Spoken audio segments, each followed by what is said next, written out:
ഇന്നത്തെ എപ്പിസോഡിൽ ആദ്യം തന്നെ കാണിക്കുന്നത് മനു അലീനയുടെ അടുത്ത് ഇങ്ങനെ വന്നിരിക്കുന്ന കേട്ടോ. ആ സമയത്ത് അലീന ഇങ്ങനെ ഉറക്കം ഉണരുന്നുണ്ട്. അങ്ങനെ അലീന ആകെ ഭയന്ന് ഇങ്ങനെ ചുറ്റും നോക്കി അവിടെ അടുത്ത് മനു ഇരിക്കുന്നത് കാണുകയും ചെയ്യാണ്. സങ്കടത്തോട് കൂടിയിട്ട് മനുവേട്ടാന്ന് വിളിക്കുന്നുണ്ട്. അപ്പോൾ മനുവിൻ്റെ നേരെ കൈ ഇങ്ങനെ നീട്ടിയിട്ടാണ് വിളിക്കുന്നത് കേട്ടോ. അപ്പോൾ മനു പെട്ടെന്ന് ആ കയ്യിൽ പിടിച്ചിട്ട് പറയുന്നുണ്ട്, ഞാനുണ്ട് ഇവിടെ, പേടിക്കണ്ട, നീ ഉറങ്ങിക്കോ എന്ന് പറയാണ്. അങ്ങനെ അലീന വീണ്ടും അവിടെ കിടന്ന് ഉറങ്ങുക കേട്ടോ. അലീനയുടെ കൈ പിടിച്ചുകൊണ്ട് ഇങ്ങനെ ഇരിക്കുകയാണ് മനു. പിന്നീട് കാണിക്കുന്നത് പിറ്റേ ദിവസം രാവിലെ ബാലചന്ദ്രൻ മനുവിനെ ഫോൺ ചെയ്യുന്നതാണ്. റൂമിലോട്ട് മാറ്റിയല്ലേ, ഇപ്പോൾ എങ്ങനെയുണ്ടോ, കുഴപ്പമുണ്ടോ, അവൾ ഉണർന്നോ, എന്തെങ്കിലും സംസാരിച്ചോ എന്നൊക്കെ ചോദിക്കുമ്പോൾ ഞാനൊന്നും ചോദിച്ചില്ല അങ്ങളെ, എപ്പോഴും ഉറക്കം തന്നെയാണ് എന്ന് പറയണം മനു. ആ മരുന്നിൻ്റെ ആയിരിക്കും, അനസ്തേഷ്യയുടേതായിരിക്കും എന്ന് പറയുമ്പോൾ അത് മാത്രമാണോ എന്ന് ഡോക്ടർക്ക് സംശയമുണ്ട് എന്ന് പറയണം. അതെന്താ അങ്ങനെ എന്തെങ്കിലും സംസാരിച്ചോ എന്ന് ചോദിക്കുമ്പോൾ ഞാൻ ഡോക്ടറോട് സംസാരിച്ചു അങ്ങളെ, ഒന്നുകിൽ സ്ലീപ്പിംഗ് പിൽസ് അല്ലെങ്കിൽ മയക്കുമരുന്ന് എന്ന് പറയണം. ഏയ് അങ്ങനെ വരാൻ ഒരു സാധ്യതയില്ലല്ലോ, സ്ലീപ്പിംഗ് പിൽസ് ഒന്നും അവൾ കഴിക്കുന്നില്ല, പിന്നെ മയക്കുമരുന്ന് അത് വെറും കേട്ടറിവ് മാത്രമേ അവൾക്ക് ഉണ്ടാവുള്ളൂ എന്ന് പറയുമ്പോൾ എന്തോ ഒരു കുഴപ്പമുണ്ടെങ്കിൽ നിനക്ക് എന്തെങ്കിലും ക്ലൂ കിട്ടിയോ എന്ന് ചോദിക്കുമ്പോൾ ഇല്ലെങ്കിൽ എന്നാലും നമുക്ക് നോക്കാം എന്നൊക്കെ പറയുന്നുണ്ട്. ഞാൻ കുറച്ച് കഴിഞ്ഞ് അങ്ങോട്ടേക്ക് വരാം, നിനക്ക് വീട്ടിലേക്ക് പോകാമല്ലോ എന്ന് പറയുമ്പോൾ അതൊന്നും സാരമില്ല അങ്കിള് ബുദ്ധിമുട്ടണമെന്നില്ല എന്ന് പറയണം. എന്നാലും ഞാൻ അങ്ങോട്ടേക്ക് വരുന്നുണ്ട് എന്ന് പറയുന്നുണ്ട് കേട്ടോ. അപ്പോൾ നിനക്ക് വീട്ടിൽ പോയിട്ടൊന്ന് ഫ്രഷ് ആവാമല്ലോ എന്നൊക്കെ പറയണം. സാരമില്ല അങ്കിളെന്ന് പറയുമ്പോൾ ഇതിന് നീ ചീത്തപ്പേര് കേൾക്കേണ്ടി വരുമല്ലോടാ മനു, അവൾക്ക് വീട്ടിൽ ഒരു വീട്ടുവേലക്കാരിക്ക് കൂട്ടിരിക്കുന്നതിന് എന്ന് പറയുമ്പോൾ അത് അമ്മ ഇന്നലെ തന്നെ പറഞ്ഞു കഴിഞ്ഞു, ഇനി ആൻറ്റി കൂടിയല്ലേ, അവർക്ക് അവരുടെ ശരി, എനിക്ക് എൻ്റെ ശരി എന്ന് പറയണം. എന്നാൽ ശരിയുടെ മോനെ വെച്ചോ, ഞാൻ വന്നേക്കാം എന്ന് പറയണം. ബാലചന്ദ്രൻ അങ്ങനെ ഫോൺ വെക്കുന്നുണ്ട് കേട്ടോ. അതിനുശേഷം ബാലചന്ദ്രൻ അവിടെ വന്ന് പത്രം എടുത്ത് വായിച്ചുകൊണ്ട് നിൽക്കുന്ന സമയത്ത് ഡോക്ടർ ശർമ്മ മോർണിംഗ് വാക്കിന് ഇറങ്ങിയിട്ട് ജോഗിങ് ചെയ്തുകൊണ്ട് വരുന്നുണ്ടായിരുന്നു കേട്ടോ. അപ്പോൾ ഡോക്ടറെ കണ്ടപ്പോൾ ഹലോ ഡോക്ടർ ഗുഡ് മോർണിംഗ് എന്ന് പറഞ്ഞ് അടുത്തേക്ക് ചെല്ലുന്നുണ്ട്. ആ ഗുഡ് മോർണിംഗ് എന്ന് പറഞ്ഞിട്ട് പിന്നെ ബാലചന്ദ്രൻ പറയുന്നുണ്ട്, ഡോക്ടറോട് എങ്ങനെ നന്ദി പറയണമെന്ന് അറിയില്ല, ഡോക്ടർ അങ്ങനെ ചെയ്തത് കൊണ്ടല്ലേ ഇന്ന് അലീനയുടെ ജീവൻ രക്ഷിക്കാനായത്, ഒരു ജീവൻ്റെ വിലയോളം എന്ത് തരണമെന്ന് അറിയില്ല എന്നൊക്കെ പറയുമ്പോൾ താൻ അങ്ങനെ നന്ദിയൊന്നും പറഞ്ഞ് നമ്മൾ ചെറുതാവുമെന്ന് വേണ്ടിടോ, തനിക്ക് അങ്ങനെ നന്ദി പറയണമെന്നുണ്ടെങ്കിൽ അത് റിങ്കുവിനോടായി എന്ന് പറയണം. അപ്പോൾ ആദ്യം തന്നെ ഡോക്ടറോട് ചോദിച്ചിട്ടുണ്ടായിരുന്നു റിങ്കു എന്തെന്ന് ചോദിച്ചപ്പോൾ ഞാൻ ഇന്ന് റിങ്കുവിനെ കൊണ്ടുപോയില്ല എന്ന് പറഞ്ഞിട്ടുണ്ടായിരുന്നു കേട്ടോ ഡോക്ടർ. അപ്പോൾ തനിക്ക് നന്ദി പറയണമെങ്കിൽ അത് റിങ്കുവിനോടായിക്കോ, അവർ തമ്മിലല്ലേ ബോണ്ടിങ് എന്ന് പറയണം, അല്ലാതെ ഞാനൊന്നും ചെയ്തില്ല, ഞാനൊരു ആംബുലൻസ് വിളിച്ചു അത്രയല്ലേ ഉള്ളൂ എന്ന് പറയണം. അപ്പോൾ അത് ശരിയാണ്, റിങ്കു ആണ് കണ്ടത്. അപ്പോൾ ഡോക്ടർക്ക് ദേഷ്യമായിരുന്നല്ലോ റിങ്കു അലീനയുടെ അടുത്തേക്ക് വരുന്നത് എന്ന് ചോദിക്കുമ്പോൾ അവരെ നമുക്ക് തടയാനൊന്നും പറ്റത്തില്ലടോ, അവരത്രയും സ്നേഹത്തിലാണ്, അവരത്രയും നല്ലൊരു ബോണ്ടിങ്ങിലാണ്, അവരവരുടെ രീതിയിൽ അങ്ങനെ പോട്ടെ, എന്നാൽ ശരി ഞാൻ അങ്ങോട്ട് ചെല്ലട്ടെ എന്ന് പറഞ്ഞിട്ട് ഡോക്ടർ പോകുന്നുണ്ട് കേട്ടോ. അപ്പോൾ അലീനയോടുള്ള ദേഷ്യമൊക്കെ മാറി റിങ്കു അലീനയുടെ അടുത്തേക്ക് വരുന്നതിന് ഡോക്ടർക്ക് യാതൊരു എതിർപ്പൊന്നും ഇല്ല കേട്ടോ. ഇപ്പോൾ അങ്ങനെ ബാലചന്ദ്രനാണെങ്കിൽ പത്രം വായിച്ചുകൊണ്ട് തന്നെ വീട്ടിനകത്തേക്ക് കയറി പോവുകയാണ്. പിന്നീട് കാണിക്കുന്നത് ഹോസ്പിറ്റൽ തന്നെയാണ്. മനു ആണെങ്കിൽ കസേരയിൽ ഇരുന്ന് കയ്യിൽ മുഖം വെച്ചുകൊണ്ട് അങ്ങനെ ഉറങ്ങുകയാണ്. അലീന ഉണർന്നിരിപ്പുണ്ട് കേട്ടോ. പക്ഷേ അലീന മനുവിനെ വിളിച്ചിട്ടൊന്നും ഉണ്ടായിരുന്നില്ല. ആ സമയത്ത് സിസ്റ്റർ വരുന്നുണ്ട്. അപ്പോൾ സിസ്റ്റർ വന്ന് സൗണ്ട് കേട്ടിട്ട് മനു ഉണരുകയാണ്. എന്നിട്ട് അലീനയോട് ചോദിക്കുന്നുണ്ട് എപ്പോഴാണ് ഉണർന്നത്, ഞാൻ അറിഞ്ഞില്ലല്ലോ എന്ന് ചോദിക്കുമ്പോൾ ഉറങ്ങിക്കോട്ടെ എന്ന് വിചാരിച്ച് മിണ്ടാതിരുന്നതാ എന്ന് പറയാണ് അലീന. പിന്നീട് സിസ്റ്റർ അലീനയ്ക്ക് മരുന്ന് കൊടുക്കുന്നുണ്ട് കേട്ടോ, ടാബ്ലറ്റ് കൊടുക്കണം, ഭക്ഷണത്തിൻ്റെ മുന്നേ കഴിക്കാനുള്ളതാണെന്ന് പറയുമ്പോൾ മനു ചോദിക്കുന്നുണ്ട് ഇപ്പം തന്നെ കൊടുക്കണോ എന്ന് ചോദിക്കുകയാണ്.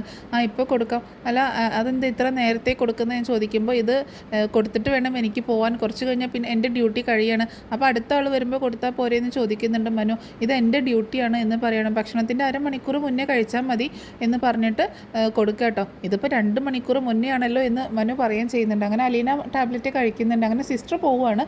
അപ്പോൾ മനു പറയുന്നുണ്ട് അവർക്ക് ഇനി ഇതുപോലെ ഒരുപാട് പേഷ്യൻസിന് കൊടുക്കാനുണ്ടായിരിക്കും എന്ന് പറയണം മനു. ആ സമയത്ത് അലീന മനുവിനോട് പറയുന്നുണ്ട് മനുവേട്ടൻ പൊക്കോ, എന്നാലും മനുവേട്ടൻ ഉറങ്ങിയില്ലല്ലോ, ഉറങ്ങണ്ടേ എന്ന് പറയുമ്പോൾ അതൊന്നും സാരമില്ല എന്ന് പറയണം മനു കേട്ടോ. അല്ല മനുവേട്ടന് ജോലിക്ക് പോകണ്ടേ എന്ന് പറയുമ്പോൾ അതൊന്നും കുഴപ്പമില്ല, ഞാൻ ലീവ് എടുത്തു എന്നൊക്കെ പറയുന്നുണ്ട് കേട്ടോ. എന്നെ ഇവിടെ നിന്ന് പറഞ്ഞയക്കാനും ഭയങ്കര ധൃതിയാണല്ലോ എന്ന് ചോദിക്കുകയാണ് മനു.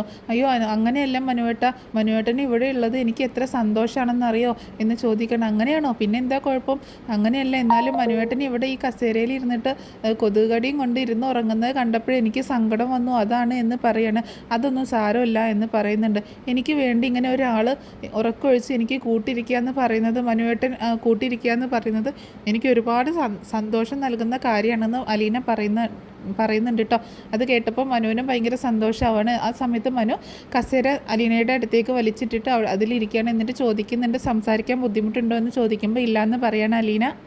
എന്നിട്ട് മനു പറയുന്നുണ്ട് എന്നോടാണ് മറുപടി പറയണ എന്നുള്ള ഓർമ്മ വേണം, എന്നോടാണ് സംസാരിക്കുന്നത്, ഞാനാണ് ചോദിക്കുന്നത് എന്നുള്ള ഓർമ്മ വേണം, എന്നിട്ട് വേണം എന്നോട് മറുപടി പറയാനായിട്ട്. നീ പോലീസിനോട് പറഞ്ഞ കത്രിക സ്റ്റോറി ഉണ്ടല്ലോ, അത് ഞാൻ വിശ്വസിച്ചിട്ടില്ല. അത് വിശ്വസിക്കുന്നവരുണ്ടായിരിക്കും, പക്ഷേ എനിക്കത് വിശ്വാസമില്ല. നീ കത്രിക എടുത്തുകൊണ്ട് കസേരയിട്ട് കയറുന്നു, കട്ട് ചെയ്യാൻ ശ്രമിക്കുന്നു, അത് നിൻ്റെ വയറ്റിൽ കുത്തി കയറുന്നു എന്ന് പറഞ്ഞ ആ കഥയുണ്ടല്ലോ, അത് പോലീസ് വിശ്വസിച്ചു, അവർ പോയി. പക്ഷേ അത് ഞാൻ വിശ്വസിക്കത്തില്ല. എന്താണ് കഴിഞ്ഞ ദിവസം ശരിക്കും ഉണ്ടായത് എന്ന് എൻ്റെ മുഖത്ത് നോക്കിയിട്ട് പറയണം. അലീന എന്നോട് സത്യം മാത്രമേ പറയൂ എന്നാണ് ഞാൻ വിശ്വസിക്കുന്നത്. എന്നോട് കള്ളം പറയാൻ നിൽക്കണ്ട, എനിക്കത് മനസ്സിലാവും എന്നൊക്കെ ഇങ്ങനെ മനു പറയുകയാണ് അലീനയോട്. കഴിഞ്ഞ ദിവസം എന്താണ് ശരിക്കും സംഭവിച്ചത് എന്ന് ചോദിക്കുകയാണ് അലീനയോട് മനു. അലീന ഇവിടെ നോക്ക്, എന്നെ നോക്കി എൻ്റെ മുഖത്ത് നോക്കി പറ എന്ന് പറയാണ് മനു കേട്ടോ. അപ്പോൾ ആ സമയത്ത് വളരെ വിഷമത്തോട് കൂടിയിട്ട് അലീന മനുവിൻ്റെ മുഖത്തേക്ക് നോക്കുന്നുണ്ട്. എന്നിട്ട് പറയുന്നുണ്ട്, എനിക്ക് മനുവേട്ടനോട് കള്ളം പറയാൻ വയ്യ, വേറെ ആരോട് കള്ളം പറഞ്ഞാലും മനുവേട്ടൻ്റെ മുഖത്ത് നോക്കി എനിക്ക് കള്ളം പറയാൻ പറ്റില്ല, സത്യം മാത്രമേ പറയാൻ പറ്റുള്ളൂ എന്ന് പറയുമ്പോൾ എന്നാൽ സത്യം എന്താ പറഞ്ഞത് എന്ന് ചോദിക്കുകയാണ്. വേറെ ആരോടും മനുവേട്ടൻ പറയില്ല എന്ന് എനിക്ക് വാക്ക് തരണം എന്ന് പറയാണ് അലീന. പറയേണ്ടതും പറയേണ്ടാത്തതും എന്താണെന്ന് എനിക്കറിയാം, നീ എന്താണ് ഉണ്ടായതെന്ന് എന്ന് മനു പറയുകയാണ് കേട്ടോ. ആ സമയത്ത് അലീന ഉണ്ടായ സംഭവങ്ങളൊക്കെ മനുവിനോട് തുറന്ന് പറയാണ്. മനുവേട്ടൻ പോയി കഴിഞ്ഞ സമയത്ത് കോളേജിലേക്ക് പോയ രോഹിത്ത് തിരിച്ചു വന്നു. അവൻ വീട്ടിലേക്ക് വന്നു, കോളേജില്ലാന്ന് പറഞ്ഞിട്ട് അങ്ങനെ വീട്ടിലേക്ക് വന്നു. എന്നോട് തുണി വാഷ് ചെയ്യാനുണ്ടെന്ന് പറഞ്ഞ് റൂമിലേക്ക് വിളിച്ചു. ഞാൻ അത് എടുത്തുകൊണ്ട് പോയി വാഷ് ചെയ്യാനിട്ടു. പിന്നെ കുറച്ച് കഴിഞ്ഞപ്പോൾ ലൈം ജ്യൂസ് വേണമെന്ന് പറഞ്ഞ് എന്നെ വിളിച്ചു. അതും ഞാൻ കൊണ്ടുപോയി കൊടുത്തു റൂമിൽ. പിന്നീട് അവിടുന്ന് ശബ്ദമുണ്ടാക്കി എന്നെ റൂമിലേക്ക് തന്നെ വിളിച്ചു. ഈ ലൈം ജ്യൂസിന് എന്തോ ടേസ്റ്റ് വ്യത്യാസം ഉണ്ടെന്ന് പറഞ്ഞു. അത് എന്നോട് കുടിച്ച് നോക്കാനും പറഞ്ഞു. ഞാൻ അതിൽ അവർ മയക്കുമരുന്ന് ചേർത്തു എന്നറിയാതെ ഞാനത് കുടിച്ചു. എനിക്കറിയത്തില്ലായിരുന്നു മനുവേട്ട അതിൽ മയക്കുമരുന്നുണ്ടെന്ന്. അതൊക്കെ കേട്ടിട്ട് ആകെ ഷോക്കായിട്ടിരിക്കുക കേട്ടോ മനു. അങ്ങനെ അലീന ഇങ്ങനെ പറയുകയാണ്. പിന്നീടാണ് ഞാൻ കണ്ടത് ആ റൂമിൽ ഹരിശങ്കറും ഉണ്ടായിരുന്നു. അതുകൂടി കണ്ടപ്പോൾ ഞാൻ ആകെ ഷോക്കായിപ്പോയി. ഞാൻ ഇങ്ങനെ തളർന്ന് വീഴുന്ന സമയത്ത് എന്നെ റേപ്പ് ചെയ്യാനായിരുന്നു അവരുടെ ഉദ്ദേശമെന്ന് അലീന പറയുന്നത് കേട്ട് ആകെ ഞെട്ടിത്തരിച്ചിരിക്കുക കേട്ടോ മനു. അതിനുശേഷം ഉണ്ടായ ഓരോ സംഭവങ്ങളും അലീന പറഞ്ഞുകൊണ്ടിരിക്കുകയാണ്. അതേസമയം ആ ഭാഗങ്ങളൊക്കെ കാണിക്കുന്നുണ്ട് കേട്ടോ. രോഹിത് റൂമിലുള്ളതും അലീനയെ പോകാൻ സമ്മതിക്കാതെ വാതിലടയ്ക്കുന്നതും അങ്ങനെ ഓരോ കാര്യങ്ങളും പറയണേ. ഞാൻ ഒരുപാട് ഗുസ്തി പിടിച്ചു, പക്ഷേ അവരുടെ അടുത്ത് പിടിച്ചു നിൽക്കാൻ പറ്റാതെ വന്നപ്പോൾ ഞാൻ എന്നെ തന്നെ രക്ഷിക്കാൻ, എൻ്റെ മാനം രക്ഷിക്കാൻ വേണ്ടിയിട്ട് ഞാൻ ചെയ്തതാണ് മനുവേട്ട. അത് എനിക്ക് വേറെ വഴി ഉണ്ടായിരുന്നില്ല. അല്ലെങ്കിൽ അവർ രണ്ടുപേരും കൂടെ എന്നെ എന്ന് പറഞ്ഞിങ്ങനെ അലീന ഇങ്ങനെ നിർത്തുകയാണ്. എല്ലാം കൂടി കേട്ടിട്ട് മനു ആണെങ്കിൽ ആകെ തകർന്ന് ആകെ സങ്കടപ്പെട്ട്, മനുവിൻ്റെ ഒരു എക്സ്പ്രഷൻ എന്ന് പറഞ്ഞിട്ടുണ്ടെങ്കിൽ നമുക്ക് സഹിക്കാൻ പറ്റത്തില്ല. അത്രയും ആ വിഷമവും ദേഷ്യവും സങ്കടവും ഒക്കെ കൂടി ഇങ്ങനെയുള്ളൊരു എക്സ്പ്രഷനാണ്. അത് കാണുമ്പോൾ തന്നെ നമുക്ക് ആകെ ഫീൽ ചെയ്യും കേട്ടോ. അത്രയും ഒരു അങ്ങനെ ഒരു സിറ്റുവേഷനിൽ ഇരിക്കുകയാണ് മനുവേട്ട. ഞാൻ ഇതുവരെ ആരോടും സത്യം എന്താണെന്ന് പറഞ്ഞിട്ടില്ല. എനിക്ക് ഇത്രയും വിശ്വസിക്കാൻ പറ്റുന്ന ഒരാളുമില്ല മനുവേട്ടൻ അല്ലാതെ. മനുവേട്ടൻ എനിക്ക് എത്രത്തോളം പ്രിയപ്പെട്ടതാണ്, എത്രത്തോളം ഇഷ്ടപ്പെട്ടതാണെന്ന് എനിക്ക് മാത്രമേ അറിയത്തുള്ളൂ. മനുവേട്ടനോട് മാത്രമേ എനിക്ക് സത്യം പറയാൻ പറ്റത്തുള്ളൂ, വേറൊരാളോടും പറയാൻ പറ്റത്തില്ല. ഞാൻ എന്തായിരുന്നു മനുവേട്ട വേറെ ചെയ്യേണ്ടിയിരുന്നത് ഇതല്ലാതെ എന്ന് ചോദിച്ച് ഇങ്ങനെ സങ്കടപ്പെടുകയാണ് അലീന പറയുന്ന കാര്യങ്ങളൊക്കെ കേട്ട് ആകെ സഹിക്കാൻ പറ്റാതെ പൊട്ടിക്കരയുന്ന ഒരു മട്ടിലായി പോവാണ് മനു. പെട്ടെന്ന് ആ കസേരയിൽ നിന്ന് എഴുന്നേറ്റ് പെട്ടെന്ന് റൂമിൽ നിന്ന് പുറത്തേക്ക് ഇറങ്ങിയിട്ട് അവിടെ നിന്ന് പൊട്ടിക്കരയാട്ടോ മനു. എന്ത് ചെയ്യുമെന്ന് ആലോചിച്ച് അങ്ങനെയൊക്കെ ഇങ്ങനെ വിഷമിക്കുന്നുണ്ട്. നല്ല സങ്കടം വന്നിട്ടുണ്ട്, പൊട്ടിക്കരയാണ്. അതിനുശേഷം അവിടെ ആ കസേരയിലൊക്കെ ഇരുന്നിട്ട് വീണ്ടും ഇങ്ങനെ കരയുന്നുണ്ട് കേട്ടോ. പിന്നെ മുഖമൊക്കെ തുടച്ച് അതിനുശേഷം വീണ്ടും റൂമിലേക്ക് തന്നെ ചെല്ലുകയാണ്. അലീനയാണെങ്കിലും മനു പോയതിന് ശേഷം മനുവേട്ടൻ എന്താ ഇറങ്ങിപ്പോയെന്ന് ഓർത്തിട്ട് ഇങ്ങനെ വിഷമിച്ചിരിക്കുകയാണ്. എന്താ വരാത്തേ നോക്കിയിട്ട് ഡോറിൻ്റെ അടുത്തേക്ക് ഇങ്ങനെ നോക്കി നിൽക്കണം. ആ സമയം മനു അങ്ങോട്ടേക്ക് വരുന്നുണ്ട്. അങ്ങനെ വന്ന് വീണ്ടും മനു അലീനയുടെ അടുത്തുള്ള കസേരയിൽ വന്നിരിക്കുകയാണ്. എന്നിട്ട് അലീനയുടെ കൈ ഇങ്ങനെ തൻ്റെ കയ്യിലെടുത്ത് പിടിക്കുകയാണ്. എന്നിട്ട് ചോദിക്കുന്നുണ്ട്, താൻ എന്താ ഇത് പോലീസിനോട് പറയാഞ്ഞത് എന്ന് ചോദിക്കുക കേട്ടോ. ഞാനത് പറഞ്ഞിട്ടുണ്ടെങ്കിൽ മനുവേട്ട അവരുടെ രണ്ടുപേരുടെയും ഭാവി ഇരുട്ടിലാവില്ലേ? അവർക്ക് ഇനി മുന്നോട്ട് ഒരുപാട് ജീവിതം ഉള്ളതല്ലേ? അവർ ആകെ പെട്ടുപോവില്ലേ? അതും പോലീസ്, കോടതി, ലോക്കപ്പ് അങ്ങനെയൊക്കെ ആയിട്ട് ഒരുപാട് പ്രശ്നങ്ങളുണ്ടാവില്ലേ? പിന്നെ ബാലചന്ദ്രൻ സാറിന് അത് അപമാനമാവില്ലേ? മാഡത്തിനാണെങ്കിൽ തല കുനിച്ചല്ലേ നടക്കാൻ പറ്റത്തുള്ളൂ? അവിടെ രണ്ട് പെൺകുട്ടികളില്ലേ മനുവേട്ട?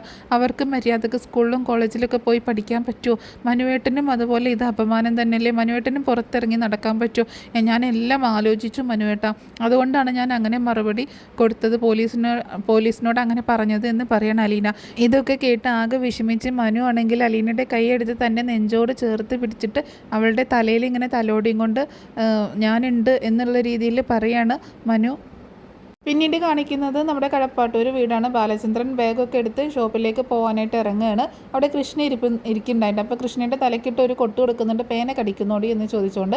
അങ്ങനെ പോകാനായിട്ട് നിൽക്കുമ്പോൾ വൈജിയെ കാണുകയാണ്. അപ്പോൾ വൈജിയോട് ചോദിക്കുന്നുണ്ട്, നീ ഇന്ന് ബാങ്കിൽ പോകുന്നില്ലേ എന്ന് ചോദിക്കുകയാണ്. ഞാൻ പോയി കഴിഞ്ഞാൽ പിന്നെ അമ്മയ്ക്ക് ഇവിടെ ആരോ കൂട്ടും, അമ്മ ഇവിടെ ഒറ്റയ്ക്കല്ലേ എന്ന് പറയാണ് വൈജ. ആ സമയത്ത് കൃഷ്ണമോള് പറയുന്നുണ്ട്, ഞാനിരുന്നോളാം മുത്തശ്ശിക്ക് കൂട്ട്, ഇന്ന് ഞാനിരിക്കാം. അപ്പം നിനക്കിന്ന് സ്കൂളിൽ പോകണ്ടേന്ന് ചോദിക്കാം കേട്ടോ വൈജ.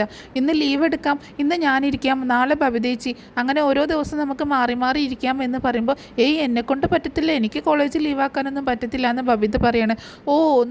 ഒരു ദിവസം കോളേജ് ലീവാക്കി കഴിഞ്ഞാൽ എന്താ സംഭവിക്കുക? ചേച്ചി ഒരു വലിയൊരു പഠിപ്പിസ്റ്റ് വന്നേക്കുന്നത്, എനിക്കറിയാം ചേച്ചി എന്തോരം പഠിക്കുന്നുണ്ട് എന്നൊക്കെയെന്ന് പറയുമ്പോൾ, നീ വലിയൊരു പഠിപ്പിസ്റ്റ്, ചേച്ചി എന്തൊക്കെയാണ് അവിടെ കാണിച്ചു കൂട്ടണതെന്ന് എനിക്കും അറിയാം എന്ന് പറയണം ബബിത. അപ്പോൾ ബാലചന്ദ്രൻ പറയുന്നുണ്ട്, നിങ്ങൾ സ്കൂളിലും കോളേജിലും പോകുന്നവരൊക്കെ അവിടേക്ക് പൊക്കോളാം, ഇവിടുത്തെ കാര്യങ്ങൾ ഞങ്ങൾ നോക്കിക്കോളാം എന്ന് പറയണം. അങ്ങനെ അവർ രണ്ടുപേരും പോകും കേട്ടോ. അങ്ങനെ ബാലചന്ദ്രൻ പോകാൻ നിൽക്കുമ്പോൾ ചോദിക്കുന്നുണ്ട്, ബാലചന്ദ്രൻ ഹോസ്പിറ്റലിലേക്കാണോ എന്ന് ചോദിക്കുകയാണ് വൈജ. അതേ എന്ന് പറയുമ്പോൾ, ബാലചന്ദ്രൻ എന്തിനാണ് അങ്ങോട്ടേക്ക് പോകുന്നത്, അവിടെ മനു ഉണ്ടല്ലോ എന്ന് പറയുകയാണേ വൈജ. എനിക്ക് അവിടെ ചെന്നിട്ട് അവിടുത്തെ സിസ്റ്റേഴ്സിനൊക്കെ ശമ്പളം കൊടുക്കാനുള്ളതാ എന്ന് പറയാണ് ബാലചന്ദ്രൻ വൈജയെ കളിയാക്കിക്കൊണ്ട്. അപ്പോൾ വൈജ പറയുന്നുണ്ട്, ശരിക്കും അത് വേണ്ടി വരും, ഈ മാസത്തെ ശമ്പളം നമ്മൾ തന്നെ കൊടുക്കേണ്ടി വരും, അത്രയ്ക്കും ബില്ല് വരുമല്ലോ, ഇപ്പം തന്നെ ആയിട്ടുണ്ടാവുമല്ലോ 1.5 ലക്ഷം രൂപ എന്ന് പറയുമ്പോൾ, അതിനെന്താ നീ ചിലവാക്കുന്നില്ലല്ലോ, പൈസ സമ്പാദിക്കുന്നത് ഞാനല്ലേ, ഞാൻ എൻ്റെ കാശല്ലേ എടുക്കുന്നത്, 1 രൂപ പോലും നിന്നോട് ഞാൻ ചോദിച്ചില്ലല്ലോ എന്ന് പറയുമ്പോൾ വൈജ ചോദിക്കുന്നത്, ഈ ശർമ്മ ഡോക്ടർക്ക് എന്തിൻ്റെ കേടായിരുന്നു അവിടെ തന്നെ കൊണ്ടുപോകാൻ, വല്ല താലൂക്ക് ആശുപത്രിയിലും കൊണ്ടുപോയാൽ പോരായിരുന്നോ എന്ന് ചോദിക്കുകയാണ് വൈജ. നീ പോയിട്ടുണ്ടോ താലൂക്ക് ആശുപത്രിയിൽ, നീയും ഒരു മനുഷ്യ സ്ത്രീയല്ലേ എന്ന് ചോദിക്കുമ്പോൾ, എനിക്ക് അതിൻ്റെ ആവശ്യം വന്നിട്ടില്ല എന്ന് പറയണം. എന്നാലേ തൽക്കാലം അലീനയ്ക്കും അതിൻ്റെ ആവശ്യമില്ല, അവൾക്ക് 2 കെയർ ടേക്കേഴ്സ് ഉണ്ട്, ബാലചന്ദ്രൻ മേനോനും മനുശങ്കർ മേനോനും എന്ന് പറയാണ്. എന്നിട്ട് പോട്ടെ എന്ന് ചോദിക്കുമ്പോൾ, എന്നാണ് ഈ കെയർ ടേക്കേഴ്സും അവൾക്ക് മാത്രമായിട്ടുണ്ടായത് എന്ന് വൈജ ചോദിക്കുക കേട്ടോ. ഇവിടെ മുൻപും വേലക്കാരികൾ നിന്നിട്ടുണ്ട്, അവർക്കൊന്നും ഉണ്ടായിരുന്നില്ലല്ലോ ഈ കെയർ ടേക്കേഴ്സ് എന്ന് പറയാണ്. അത് നീ എന്നോടല്ല നിൻ്റെ അച്ഛനോടാണ് ചോദിക്കേണ്ടത് എന്ന് പറയാണ് ബാലചന്ദ്രൻ. അച്ഛനോടോ? അതെ അച്ഛനോട്, നിൻ്റെ അച്ഛനാണല്ലോ അവിടെ പോയിട്ട് അവളെ കൂട്ടിക്കൊണ്ടുവന്നത് ഇവിടെ ഹോം നേഴ്സായിട്ട് എന്ന് പറയുമ്പോൾ, എന്തിനാണ് വെറുതെ അച്ഛനെ പറയുന്നത്, അച്ഛനും അല്ലേ ഓർമ്മയും ബുദ്ധിയും ഇല്ലാതെ ഓരോന്ന് ചെയ്തിട്ട് എന്ന് പറയുമ്പോൾ, നിൻ്റെ അച്ഛനെ ഓർമ്മയും ബുദ്ധി ഇല്ലാതായത് മരിക്കുന്നതിൻ്റെ 2 ദിവസം മുൻപാണ്, അതിന് മുൻപ് വരെ അത്രയും കാഞ്ഞ ബുദ്ധിയുള്ള ഒരൊറ്റെണ്ണം ആ കൈതക്കൽ വീട്ടിലില്ല എന്ന് പറയാണ് ബാലചന്ദ്രൻ. ഒരു വേലക്കാരിക്ക് വേണ്ടിയിട്ട് ഇത്രയൊക്കെ റിസ്ക് എടുക്കണമെന്നല്ലേ ഞാൻ ചോദിച്ചത് എന്ന് പറയുമ്പോൾ, അതേ വേലക്കാരിയായിട്ടല്ല അവളെ ഇങ്ങോട്ടേക്ക് കൊണ്ടുവന്നത്, അവളെ കൊണ്ടുവന്നത് ഹോം നേഴ്സായിട്ടാണ്, അവളെ വേലക്കാരിയാക്കി വെച്ചത് നീയാണ് എന്ന് പറയുമ്പോൾ, എന്നോട് അച്ഛൻ പറഞ്ഞിട്ടില്ല അവളെ ഹോം നേഴ്സ് ആക്കിയിട്ടാണ് കൊണ്ടുവന്നത് എന്ന് പറയാണ് വൈജ. നിന്നോട് പറഞ്ഞിട്ടില്ല, നിന്നെ ഏൽപ്പിച്ചിട്ടില്ല, മനുവിനെയാണ് എല്ലാ കാര്യങ്ങളും ഏൽപ്പിച്ചത്, ആ മനു പറയുന്നത് നീ കേൾക്കുന്നില്ല, അവൾക്ക് ശമ്പളം കൊടുക്കുന്ന ഞാൻ പറയുന്നത് നീ കേൾക്കുന്നില്ല എന്ന് പറഞ്ഞിട്ട് ബാലചന്ദ്രൻ പറയുന്നത്, നീ ഒരു കാര്യം ചെയ്ത് ആ ശർമ്മ ഡോക്ടറെ വിളിച്ച് ഞാൻ ഇവിടെ നിർത്തിത്തരാം, നീ ചോദിക്കുക താൻ എന്തിനാണ്, താൻ എവിടുത്തെ ഡോക്ടറാണ്, എന്തിനാണ് അവളെ കൊണ്ടുപോയി രക്ഷിച്ചത് എന്ന് ചോദിക്കുക എന്ന് പറയുമ്പോൾ, ഞാൻ പറഞ്ഞു അലീനയെ കൊണ്ടുപോയി രക്ഷിച്ചത് തെറ്റായെന്ന് ഞാൻ പറഞ്ഞു എന്ന് വൈജ ചോദിക്കുകയാണ്. നീ ഒരു കാര്യം ചെയ്യുക വൈജെ, ആ ശർമ്മ ഡോക്ടർ പട്ടിയുണ്ടല്ലോ ഡ്രിങ്കു, അതിന് വല്ല വിഷം കൊടുത്ത് കൊല്ലുക, അതല്ലേ അലീനയെ രക്ഷിച്ചത് എന്നൊക്കെ പറഞ്ഞ് വഴക്ക് പറയണം. അങ്ങനെ ഞാൻ പോവാണ് എന്ന് പറഞ്ഞുകൊണ്ട് ബാലചന്ദ്രൻ പോവാൻ കേട്ടോ. എന്നിട്ട് വീണ്ടും വന്നിട്ട് ചോദിക്കുന്നുണ്ട്, എന്തിനാണ് വൈജി നീ ജീവിച്ചിരിക്കുന്നത്, ആർക്ക് വേണ്ടിയാണ് ജീവിച്ചിരിക്കുന്നത്, നിനക്ക് പോലും നിന്നെക്കുറിച്ച് ഒരു ഉപയോഗവും ഇല്ലല്ലോ എന്ന് പറഞ്ഞിട്ട് ബാലചന്ദ്രൻ പോവാണ്. അത് കേട്ടിട്ട് ആകെ ഷോക്കായിട്ട് നിൽക്കുന്ന അലീനയെ കാണിച്ചുകൊണ്ടാട്ടോ, വൈജയെ കാണിച്ചുകൊണ്ടാട്ടോ ഇന്നത്തെ എപ്പിസോഡ് അവസാനിച്ചത്. പിന്നീട് നാളത്തെ എപ്പിസോഡിൻ്റെ ഒരു സ്റ്റോറിയുടെ ഒരു ഭാഗം കാണിച്ചിട്ടുണ്ടായിരുന്നു. അതിൽ ബാലചന്ദ്രൻ ഹോസ്പിറ്റലിലേക്ക് എത്തുന്നുണ്ട്. അത് മാത്രമല്ല കമലയെ വിളിച്ചിട്ട് വൈജി ഇങ്ങനെ ഒരുപാട് കാര്യങ്ങൾ പറയാണ്. അതും കടപ്പാട്ടൂർ നിൽക്കുന്ന ഒരു വേലക്കാരിക്ക് വേണ്ടിയിട്ട് മനു എന്തിനാണ് ഇങ്ങനെയൊക്കെ കഷ്ടപ്പെടുന്നത്, മനുവിൻ്റെ ഉദ്ദേശം എന്താണെന്നൊക്കെ ചോദിച്ച് വൈജ കമലയെ ഇങ്ങനെ ഒരുപാട് പിരി കയറ്റുന്നുണ്ട് കേട്ടോ. പിന്നെ മനു ഡോക്ടർ ശർമ്മയോട് നന്ദി പറയുന്ന ഒരു സീനും കാണിക്കുന്നുണ്ട് അലീനയെ രക്ഷിച്ചതിലുള്ള. അതൊന്നുമല്ല നാളത്തെ ഹൈലൈറ്റ് എന്ന് പറഞ്ഞിട്ടുണ്ടെങ്കിൽ, നാളെ അമ്മയോട് മുത്തശ്ശിയോട് വൈജ കുറച്ച് കാര്യങ്ങൾ ചോദിക്കുന്നുണ്ട് കേട്ടോ. അത് എന്താണെന്ന് വെച്ചിട്ടുണ്ടെങ്കിൽ, അമ്മ പറഞ്ഞിട്ടുണ്ടായിരുന്നോ അലീനയോട് ആഗ്രയിലെ കാര്യങ്ങളെക്കുറിച്ച്, അവൾ എറണാകുളത്ത് പോയി വന്നതിന് ശേഷം ആഗ്രയിലെ കാര്യങ്ങളെക്കുറിച്ച് എന്നോട് ചോദിച്ചു, അമ്മ എങ്ങാനും അവളോട് പറഞ്ഞിട്ടുണ്ടായിരുന്നോ എന്നുള്ള കാര്യങ്ങളൊക്കെ ചോദിക്കുന്ന ഭാഗമാണ് കാണിച്ചിട്ടുള്ളത്. അപ്പോൾ ഇതിൻ്റെയൊക്കെ ഡീറ്റെയിൽ ആയിട്ടുള്ള സ്റ്റോറി ഞാൻ ഉടനെ തന്നെ പറഞ്ഞ് അപ്ലോഡ് ചെയ്യുന്നതാണ് കേട്ടോ. അപ്പോൾ എല്ലാവരും ഒന്ന് സപ്പോർട്ട് ചെയ്യുക.